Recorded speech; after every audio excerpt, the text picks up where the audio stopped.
Hi guys, it's George and Dan here from Inflation, and today we're talking about our top tips to prepare yourself for getting a mortgage and buying your dream home. If you're unsure of exactly what a mortgage is and how they work, then we've made a 60-second video on that and I'll link that down below. Okay, so our first of 4 tips is to understand the government incentives, whether that's the Help to Buy equity loan or the lifetime ISA. They're both really useful products.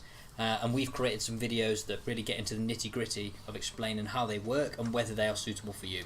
You can find both of those on the Inflation website in the property section. Yeah, no, I totally agree. I think the government are currently offering some incredible stuff, but it's vital that you have an understanding of exactly what you're getting yourself in for that.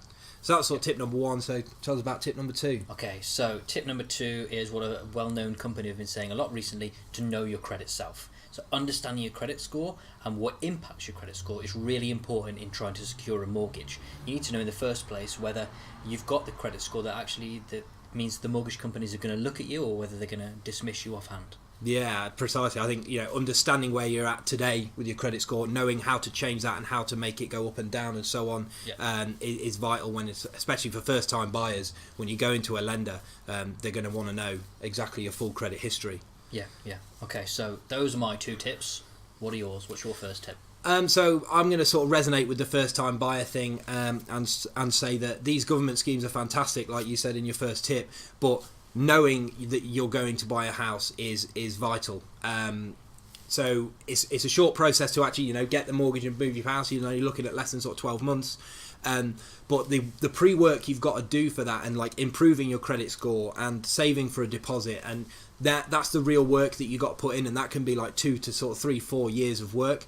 And in that time, life can happen, things can change, like your personal circumstances can change, and if you're gonna go for a house, you need to make sure that that's exactly what you want to do, and you're not going to change your mind sort of 2-3 years down the line.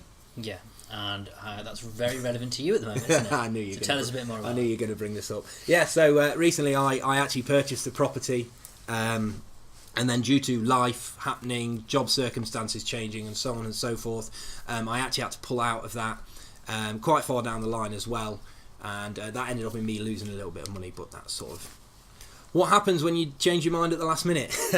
So my last tip, and my second tip, and the 4th tip in this video is going to be budget. That is my number 1 thing. I'd tell people that in the second someone mentions a mortgage, I say, well, have you got a budget planner in place? Do you know exactly what's coming in? Do you know exactly what's going out? Do you know what you're saving every month? Are you putting those into a government scheme, or are you using other savings vehicles for that? And most importantly, what's the time?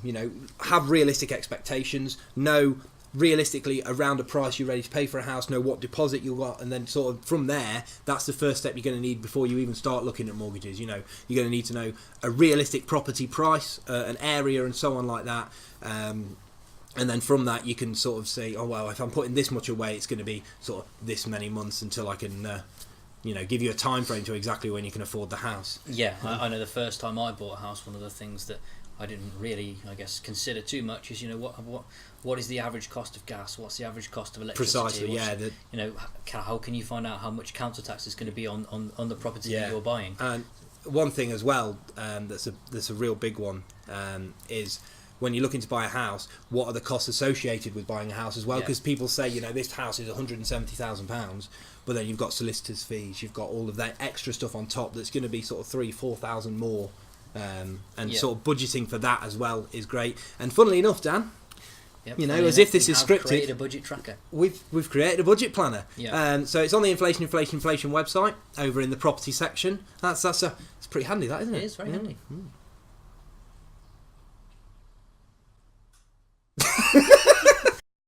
Thanks for watching, guys. If you'd like any more info on anything we've talked about today, there are more videos on the website covering some of the things in more detail. There's also other videos relating to mortgage interest and mortgage types, so that we can hopefully assist you in buying your dream home. Yes, and any further questions, head over to the Contact Us page on the website and shoot us a message over there, or drop us an email over at hello@inflation.media. And thanks for watching.